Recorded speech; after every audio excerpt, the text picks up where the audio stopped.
Bismillahirrahmanirrahim. Assalamualaikum warahmatullahi wabarakatuh. Kita ketemu di pertemuan kedua untuk perkenalan pada metode penelitian ya. Dan untuk pertama kalinya Anda harus memahami, kita kenalan dulu dengan apa sih yang disebut dengan metode penelitian itu. Mengapa kita harus melakukan penelitian? Apa bedanya dengan kegiatan wartawan atau jurnalisme? Ya. Dalam bidang penelitian dalam bidang pendidikan ini, jadi bermaksud untuk mencari tahu atau memecahkan satu masalah melalui pengumpulan dan analisa data-data. Penelitian itu yang ditawarkan adalah untuk mencari solusi dari permasalahan yang dihadapi di tengah-tengah masyarakat pada bidang pendidikan. Yang lebih sering itu adalah sekolah, karena ada sistem yang beroperasi di sekolah dalam melakukan pengelolaan. Nah, ini sistem ini mungkin bisa berlangsung secara efektif, bisa tidak. Jika tidak, perlu dilakukan penelitian apa yang menjadi penyebabnya, akar masalah dari yang terjadi di sekolah. Jadi kalau penelitian itu selalu diawali dengan apa masalahnya. Jadi kita tidak bisa mengada-ada ya. Kita harus melihat dulu apa yang terjadi, permasalahan yang terjadi di masyarakat sekarang apa, di dunia pendidikan, di sekolah apa gitu, yang menjadi masalahnya. Nah, Anda juga perlu tahu kalau aktivitas penelitian itu berbeda dengan aktivitas jurnalis. Jadi kalau menurut Bogdan dan Wickham ya, kalau wartawan itu mereka lebih cenderung atau lebih tertarik pada event-event tertentu atau isu-isu tertentu. Nah, kalau peneliti itu bertujuan untuk mendiscover atau mencari tahu sistem yang berjalan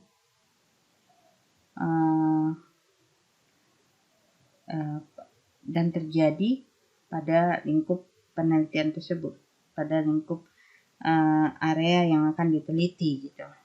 Hal inilah yang memang mendorong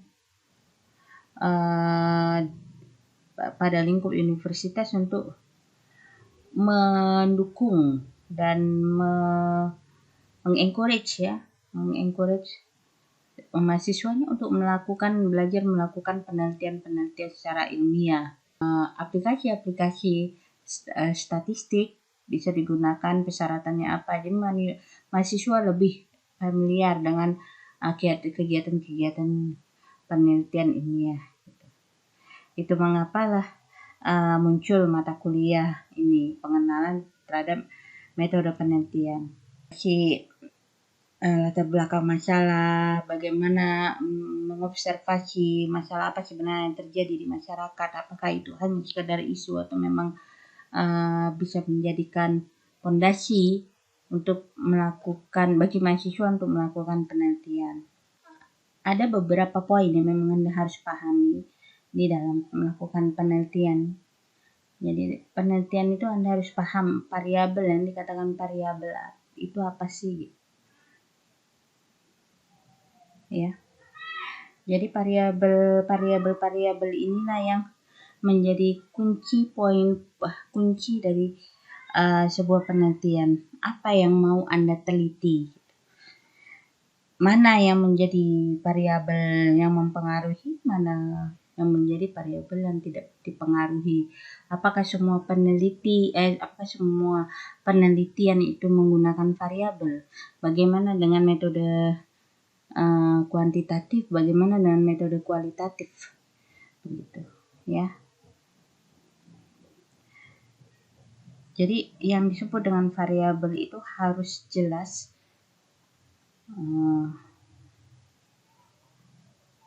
Jadi tidak ambigu, tidak samar gitu. Seperti contoh ini, ya. pencapaian siswa di sekolah. Apanya gitu kan? Belum jelas. Di mana? Ya. Dalam mata pelajaran apa? Nah, ini harus jelas. Lebih baik yang nomor 2 ya, school children's achievement. Jadi pencapaian murid dalam pelajaran bahasa Inggris ya pada tingkat di Malang gitu ya. Jadi jelas dia. Tidak unclear ya, tapi jelas penelitian yang dilakukan di mana dan mata pelajarannya apa, capaiannya apa. Jadi pencapaian itu bisa dilihat dari mana. Nah, Anda tentukan apakah dari raportnya yang dilakukan, mungkin dilakukan evaluasi pembelajaran 2 kali dalam 1 semester. Nah, itu lebih jelas. Variabel itu bisa terukur. Misalnya secara fisik juga bisa ya, seperti berat, tinggi, kecepatan. Ada juga variabel yang dia itu harus dibuat definisi operasionalnya dalam pengukuran. Intelijen, pencapaian, kemudian yang disebut dengan personality itu apa. Nah, harus ada batasan-batasan operasional sehingga penelitian itu jelas ini membahas tentang apa gitu.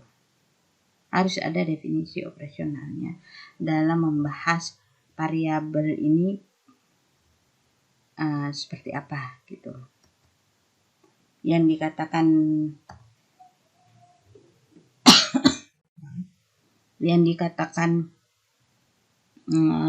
pengukuran, misalnya dia katakan dengan measure itu apa? Definisi operasionalnya apa? Nah, itu harus dijelaskan. Ada beberapa tipe variabel ya. Ada variabel continuous variable. Jadi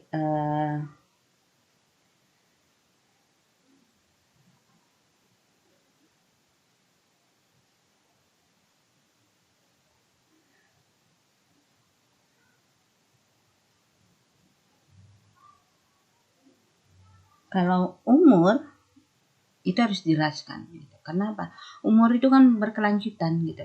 Artinya misalnya Budi umurnya saat ini 5 tahun. Tetapi kalau Anda mempunyai variabel ini, itu harus dijelaskan pada saat tertentu gitu. Karena apa? Karena variabel ini berubah, berkelanjutan terus. Ya. Jadi seperti contohnya di sini jelas sekali. 25 tahun, 10 bulan, 2 hari, 5 jam, 4 detik. Gitu. Jadi itu kan berubah terus. Besok sudah berubah ini variabelnya. Untuk individu tertentu. Atau beberapa individu dalam satu kelompok. Ya. Ada discrete variable.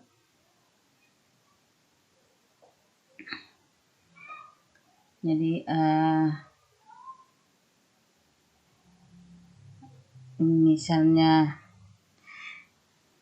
jadi ini adalah variabel yang bisa dihitung pada waktu tertentu. Gitu.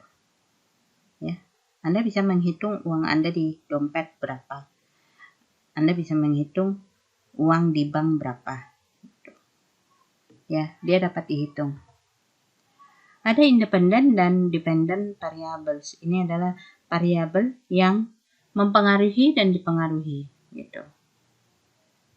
Di sini jelas dikatakan independent is the variable that is changed or control in a scientific experiment to test the effects on, gitu ya.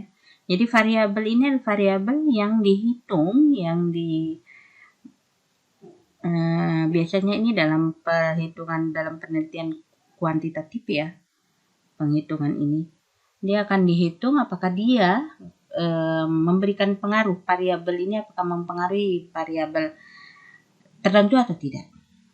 Variabel tertentu itu disebut dengan dependent variable ya, gitu, variabel yang dipengaruhi. Ya, jadi apakah ada pengaruhnya atau tidak? Apakah dia mempengaruhi? Artinya misalnya Anda mau meneliti apakah banyak makan mempengaruhi berat badan, gitu. Itu bisa dihitung secara statistik. Tapi ingat, Anda harus benar-benar hati-hati dengan pengambilan datanya ya. Pengambilan data itu harus diuji coba, menggunakan alatnya apakah kuesioner atau apa, yang kemudian datanya itu akan di-entry dan diproses, dianalisa menggunakan metode perhitungan seperti apa, itu harus jelas. Nanti ke depan kita lebih jelas lagi ya dalam mempelajari ini, variabel dependent dan independent. Nah, ini kalau confounding variables ini adalah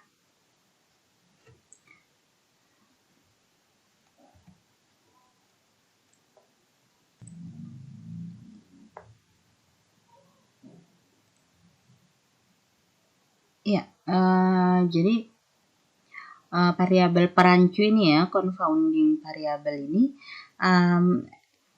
dia adalah variabel yang sebenarnya setelah awalnya kita asumsikan variabel ini berhubungan gitu, memiliki hubungan, ternyata bukan, dia hanya faktor perancu saja, tetapi antara faktor ini sangat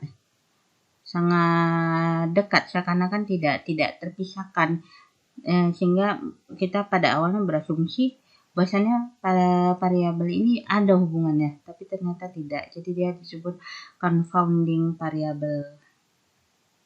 Ya, demikian dari saya untuk saat ini. Akan kita lanjutkan ke materi berikutnya. Terima kasih. Wassalamualaikum warahmatullahi wabarakatuh.